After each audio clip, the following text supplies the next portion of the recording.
Assalamualaikum warahmatullahi wabarakatuh. Selamat pagi, salam sejahtera untuk seluruh sahabat Upscape di seluruh Indonesia. Jumpa lagi bersama saya Miki Aulia, salah satu tim Upscape Indonesia. Baiklah sahabat Upscape, pada kesempatan kali ini kita akan bahas 5 soal terkait keperawatan anak. Tapi sebelum kita mulai bahas soal, silakan klik dulu tombol subscribe dan juga nyalakan tanda lonceng supaya sahabat Upscape bisa update video-video terbaru dari Upscape. Baiklah sahabat Upscape, kita mulai untuk pembahasan soalnya ya. Seorang perawat memeriksa refleks rutin pada bayi. Perawat mengusapkan sesuatu pada pipi bayi dan menilai respon bayi. Apa respon yang diharapkan dari pemeriksaan tersebut? A. Bayi memutar kepala ke arah benda dan membuka mulutnya. B. Bayi menutup kedua matanya. C. Bayi megangkan kedua tangannya. D. Jari-jari tangan fleksi. E. Bayi menutup matanya dan menekuk kakinya. Nah, kira-kira untuk soal pertama ini jawabannya apa ya, sahabat Upscape? Kita bahas ya. Di sini dijelaskan bahwa itu akan diperiksa refleks rutin. Refleks rutin ini itu kita mengusapkan sesuatu pada pipi bayi dan kita lihat apa respon pada bayi tersebut. Biasanya itu yang diharapkan dari refleks rutin ini adalah bayi memutar kepalanya ke arah benda dan membuka mulutnya. Dan jawabannya adalah A. Kita lihat pembahasannya. Refleks rutin. Refleks rutin adalah refleks yang terjadi jika seseorang mengusapkan sesuatu di pipi bayi. Bayi akan memutar kepala ke arah benda itu dan membuka mulutnya. Refleks ini terus berlangsung selama bayi menyusu. Nah, untuk refleks pada bayi ini ada banyak ya, sahabat Upscape ya. Cuman di sini yang ditanya yaitu refleks rutinnya. Jadi bagi sahabat Upscape yang mau tahu refleks lainnya bisa juga dicek video-video Upscape sebelumnya, dan juga bagi yang mau bimbel silakan ikut bimbel Upscape untuk mempelajari lebih lanjut terkait refleks-refleks pada bayi ini. Oke, kita lanjut untuk soal kedua. Soal kedua, seorang anak 12 tahun dengan riwayat PJB dibawa ke rumah sakit dengan keluhan sesak dan nyeri dada sejak 2 jam sebelum masuk rumah sakit. Tekanan darah 140/70 mm air raksa, frekuensi nadi 130 kali per menit, frekuensi nafas 32 kali per menit. Perawat akan melakukan perekaman EKG dan telah melepaskan baju dan membersihkan area pemasangan elektroda. Apakah tindakan selanjutnya yang dilakukan perawat? Nah, untuk soal ini itu biasanya kegiatan praktek kita sehari-hari dalam perekaman EKG. Kan biasanya sahabat Upscape juga udah sering ya buat pasang EKG di rumah sakit atau di tempat prakteknya lainnya. Jadi soal ini nanyakan apa tindakan selanjutnya yang akan dilakukan setelah perawat membersihkan area pemasangan elektroda. Itu opsi A, meminta orang tua untuk memegangi anak supaya anak tidak bergerak saat dilakukan perekaman. B, pasang semua elektroda pada dada klien dengan menggunakan jeli. C, menyambung kabel EKG dan memasang elektroda. D, memonitor respon anak terhadap tindakan. E, menentukan lokasi pemasangan elektroda. Nah, kira-kira ini apa jawabannya ya? Kita lihat di pembahasan soal. Jawaban yang tepat untuk soal nomor 2 adalah B. Pasang semua elektroda, ekstremitas, dan prekordial pada dada klien dengan menggunakan jeli. Nah, di sini juga udah bisa ya kita lihat bagaimana sih proses dari perekaman EKG tersebut. Nah, ini ada yang pertama, jelaskan pada klien terkait prosedur yang akan kita lakukan. Kita jelaskan pada anak karena anak tadi ada nyeri dada, sehingga kita perlu untuk melakukan perekaman EKG untuk melihat apakah ada masalah pada jantung anak tersebut. Nah, lalu yang kedua itu kita baringkan klien terlentang dengan tungkai lurus, lengan lurus tidak bersentuhan. Yang ketiga, kita anjurkan klien tenang selama perekaman. Biasanya kan kalau anak-anak agak sedikit rewel. Nah, untuk perekaman EKG, kalau misalnya banyak bergerak, itu kan biasanya mempengaruhi dari hasil EKG itu tersebut. Lalu yang keempat, hubungkan kabel power, ground, kabel pasien pada alat EKG. Lalu yang kelima, daerah yang akan dipasang elektroda dibersihkan dengan kasa lembab. Dan yang terakhir itu pasang semua elektroda pada dada klien dengan menggunakan jeli. Nah, pada soal tadi itu perawatnya sudah sampai pada daerah yang akan dipasang elektroda dibersihkan dengan kasa lembab. Maka jawaban yang tepat adalah memasang semua elektroda pada dada klien menggunakan jeli. Lalu untuk pemasangannya sendiri, itu sahabat askip juga pasti udah tahu ya selama praktek. Itu untuk V1 biasanya di sela iga keempat garis sternal kanan. Kalau untuk V2 yaitu sela iga keempat pada garis sternal kiri, jadi V1 dan V2 itu sejajar. Lalu V3 terletak di antara V2 dan V4. V4 itu ruang sela iga kelima pada mid clavicular kiri. V5 itu pada garis aksila depan sejajar dengan V4, dan untuk V6 yaitu garis aksila tengah sejajar dengan V4. Kita masuk ke soal ketiga. Seorang anak usia 1 tahun dibawa ke IGD dengan keluhan sesak sejak 10 menit yang lalu. Ibu mengatakan anak sedang minum susu sambil berbaring. Lalu tiba-tiba sesak. Hasil pengkajian, frekuensi nada 115 kali per menit, suhu 36 derajat Celcius, dan frekuensi nafas 45 kali per menit. Tampak retraksi dinding dada, rongki terdengar jelas, dan tampak bekas susu di mulut anak. Apakah kriteria hasil di atas? Nah, untuk menentukan kriteria hasil, itu terlebih dahulu kita harus menentukan diagnosa keperawatan yang tepat pada kasus. Di sini bisa kita lihat itu keluhan sesak sejak 10 menit yang lalu. Berarti anaknya mengalami sesak nafas, dan ibu mengatakan anak itu sesak setelah minum susu sambil berbaring. Serta kita lihat ini ada frekuensi nafas anak sampai 45 kali per menit, adanya retraksi dinding dada, adanya rongki, dan juga tampak bekas susu di mulut anak. Berarti ini bermasalah dengan pernafasan anak.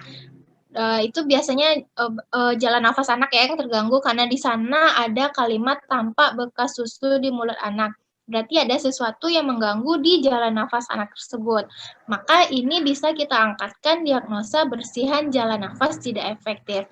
Untuk bersihan jalan nafas tidak efektif itu ada beberapa kriteria hasil yang diharapkan. Nah, ini ada 5 opsi jawaban dari pertanyaan ini.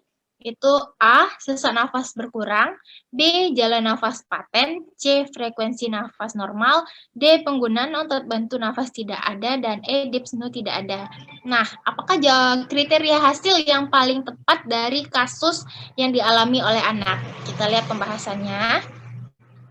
Jawaban yang tepat adalah B, jalan nafas paten. Seperti yang kita tahu tadi, kalau misalnya anak itu tersedak setelah minum susu dan tampak masih ada bekas susu di bibir anak, di mulut anak, itu berarti kan jalan nafasnya terganggu. Nah, itu kita harus, kriteria yang harus kita harapkan yaitu jalan nafas anak itu paten. Nah, jadi jawaban yang tepat adalah B. Ini datanya tadi, ibu mengatakan anak sedang minum susu tiba-tiba sesak, nafasnya 45 kali per menit, retraksi dinding dadanya terlihat, rongkinya jelas, dan ada bekas susu di mulut anak. Maka jawaban yang tepat adalah B. Kita masuk ke soal nomor 4. Seorang anak 13 tahun saat ini sedang menjalani prosedur lumbar punctur untuk mengetahui adanya infeksi bakteri. Apakah posisi terbaik yang diberikan oleh perawat setelah prosedur tersebut? A. Prone, B. Semi-Fowler, C. Supine, D. Miring kanan, E. Trendelenburg. Nah, apakah jawaban yang tepat? Langsung kita bahas. Jawaban yang tepat adalah C, posisi supine. Itu di mana posisi berbaring datar selama beberapa jam akan menjaga pasien dari sakit kepala yang disebabkan oleh prosedur spinal head patch tadi, dan peningkatan intake cairan akan membantu mengembalikan kehilangan cairan pada periode ini.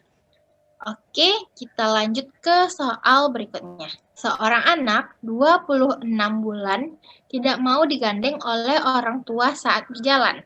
Anak memilih untuk makan sendiri dan menolak saat akan disuapi. Anak selalu penasaran, dan selalu ingin menyentuh benda di sekitarnya.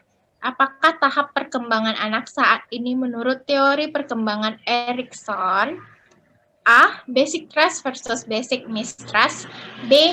Autonomy versus shame and doubt. C. Initiative versus guilt. D. Industry versus inferiority.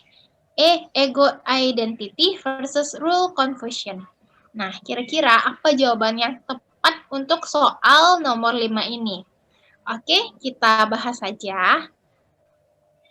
Jawabannya adalah autonomy versus shame and doubt. Nah, untuk tahap perkembangan menurut Erikson itu ada banyak ya, sahabat Upscape ya. Itu tergantung dari masa pertumbuhan dari anak tersebut. Itu yang pertama pada masa bayi.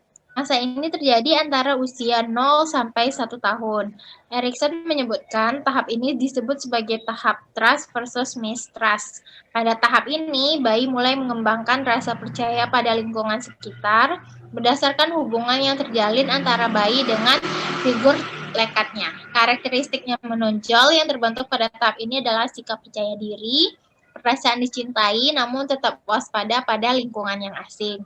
Lalu itu pada masa batita atau toddler, itu masa ini terjadi antara usia 1 sampai 3 tahun. Pada tahap ini sebagai tahap autonomi versus shame and doubt, anak mulai membangun otonomi atas perkembangan kemampuan mental dan motoriknya. Pada usia ini anak mencoba untuk mandiri yang dimungkinkan secara fisik dengan kemampuan berjalan, berlari, dan bereksplorasi tanpa bantuan orang dewasa.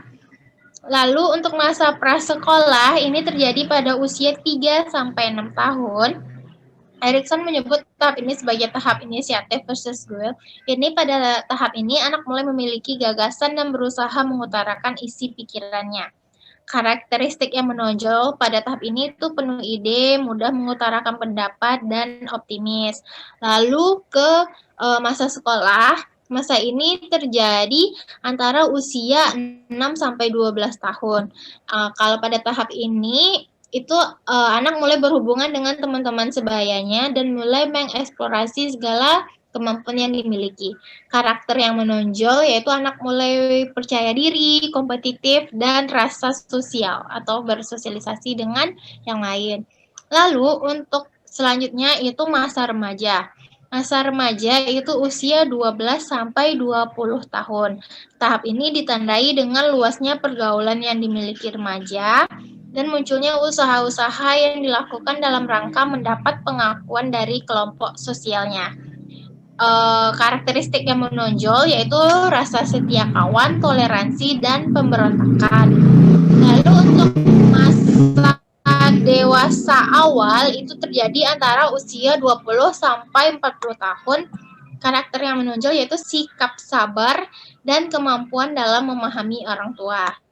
Lalu masa dewasa muda atau madya itu terjadi umur 40 sampai 65 tahun. Karakteristiknya yaitu sikap peduli, mengayomi, hangat, dan sedikit mengatur.